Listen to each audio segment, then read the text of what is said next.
दोस्तों, आज हम करेंगे लोकतंत्र के परिणाम के इम्पोर्टेंट क्वेश्चंस। तो हमारा जो इसमें सपोर्ट में जो भी क्वेश्चंस है ना, वही हमारे लिए इम्पोर्टेंट है। जैसे एक ये है, लोकतंत्र अन्य शासन प्रणाली से बेहतर है, क्यों है उसके बारे में हमें बताना है। ठीक है।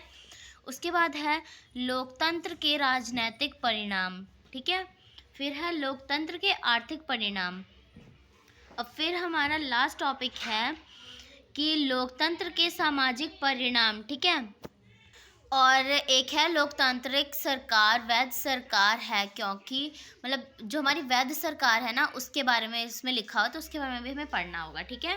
फिर उसके बाद है लोकतंत्र सामाजिक विविधताओं को समायोजित करता है, कैसे करता है उसके बारे में हमें बताना है। ठीक है।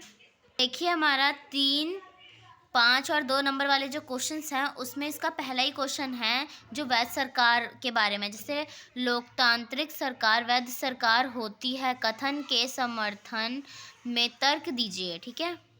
और दूसरा भी, लोकतंत्र सामाजिक विविधताओं को समायोजित करता है, उदाहरण सहित कथन की पुष्टि कीजिए। ठीक है।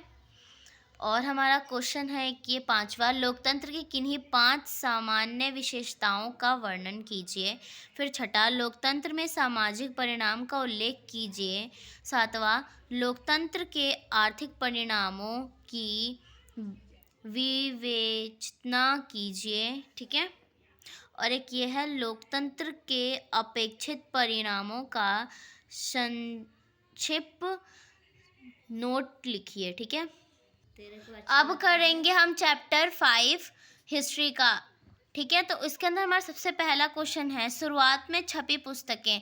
इसमें जो चैप्टर है ना, इसमें हमें सबका वो पता होना चाहिए कि प्रिंट कल्चर आया कैसे। ठीक है।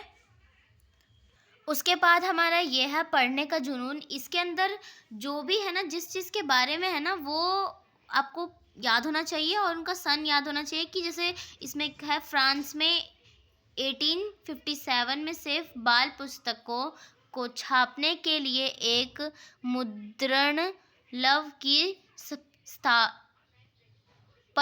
की गई। फिर उसके बाद है हमारा मुद्रण संस्कृति का भारत आना। ठीक है। उसका भी हमें कैसे, किस टाइप से आया और कौन कौन से सन में क्या क्या हुआ, वो भी हमें इसमें भी याद होना चाहिए। ठीक है। फिर हमारा ये टॉपिक है महिलाएं, मुद्रण एवं सुधार। ठीक है। इसके बारे में भी हमें अच्छे से पता होना चाहिए।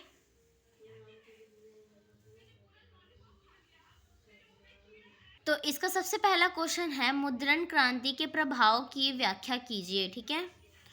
और उसके बाद है हमारा ये तीसरा क्वेश्चन, मुद्रित सामग्री की तुलना से हस्तलिखित पांडुलिपियों की कमियों का वर्णन कीजिए। ठीक है।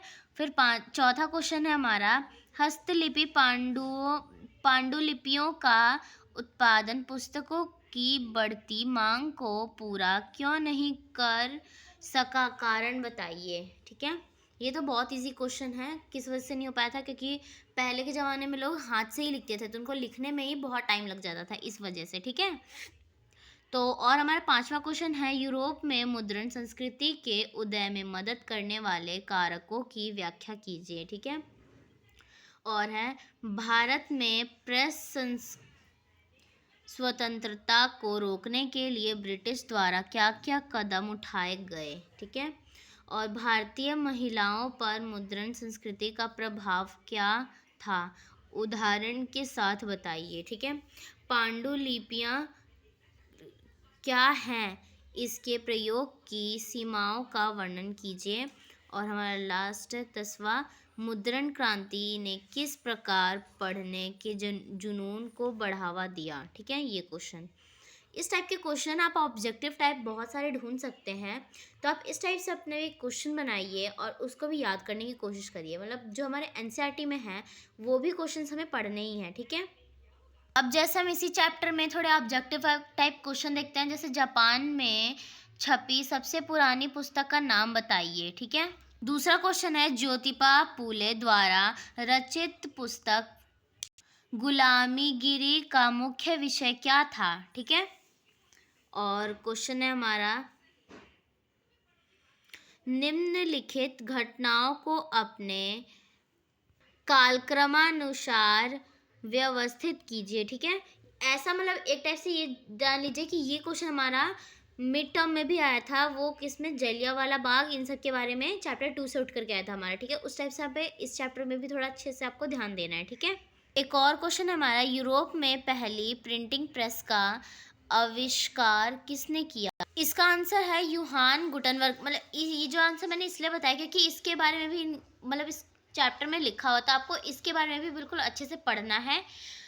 तो थैंक यू। आप अगर आपको हमारी वीडियोस अच्छी लग रही है तो हमारे चैनल को लाइक, सब्सक्राइब एंड शेयर कीजिए। Thank you.